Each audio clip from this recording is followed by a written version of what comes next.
हाय दोस्तों, मेरा नाम सुषमा प्रजापति है और आज का टॉपिक में हम ये डिस्कस करेंगे कि महान आचार्य चाणक्य की मृत्यु कैसे हुई थी।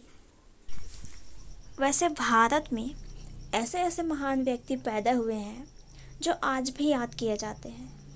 ऐसे ही महान थे आचार्य चाणक्य, जो कौटिल्य के नाम से भी विख्यात हैं।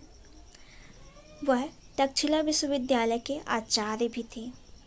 उन्होंने कई ग्रंथों की रचना की है, जिसमें अर्थशास्त्र सबसे प्रमुख है। अर्थशास्त्र को मौर्यकालीन भारतीय समाज का दर्पण भी माना जाता है। इसके अलावा भी उन्होंने कई ऐसे काम किए हैं जिनके बदौलत उन्हें हमेशा याद किया जाता रहा है, और शायद आगे भी याद किया जाता रहेगा।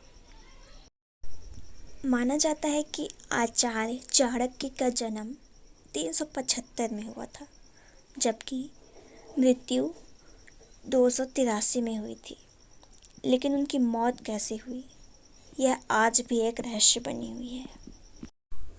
4वीं शताब्दी में रचित संस्कृत के ऐतिहासिक नाटक मुद्रा राक्षस के अनुसार चाणक्य का असली नाम विष्णुगुप्त था।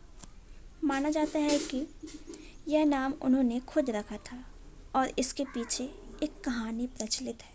कहते हैं कि मगध का राजा धनानंद द्वारा राजद्रोह के अपराध में चाणक्य के पिता चड़क की हत्या करवा देने के बाद उन्होंने उनके सैनिक से बचने के लिए अपना नाम बदलकर विष्णुगुप्त रख लिया था।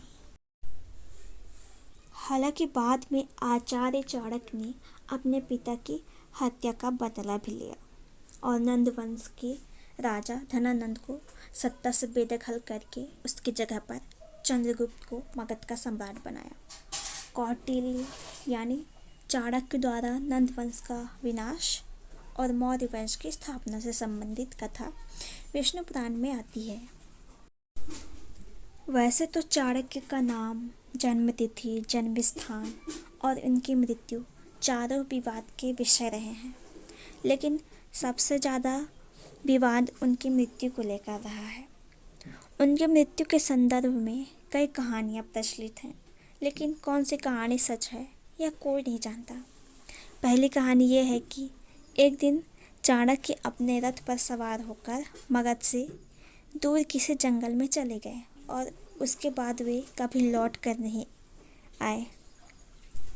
चाणक्य की मृत्यु के संबंध में एक कहानी जो सबसे ज़्यादा प्रचलित है वो ये है कि उन्हें मगध की ही रानी हेलेना ने जहर देकर मार दिया गया था। एक और कहानी ये है कि राजा बिंदुसार के मंत्री सुबुंध ने आचार्य को जिंदा ही जला दिया था, जिससे उनकी मौत हो गई थी। हालांकि इनमें कौन सी कहानी सच है यह अब तक साफ नहीं हो पाया है। दोस्तों, आपको हमारी वीडियो कैसी लगी कमेंट सेक्शन में ज़रूर बताइए और ऐसे ही रोचक जानकारी के लिए हमें सब्सक्राइब करना बिल्कुल मत भूलिए। चैनल को लाइक, कमेंट और शेयर ज़रूर कीजिए। धन्यवाद।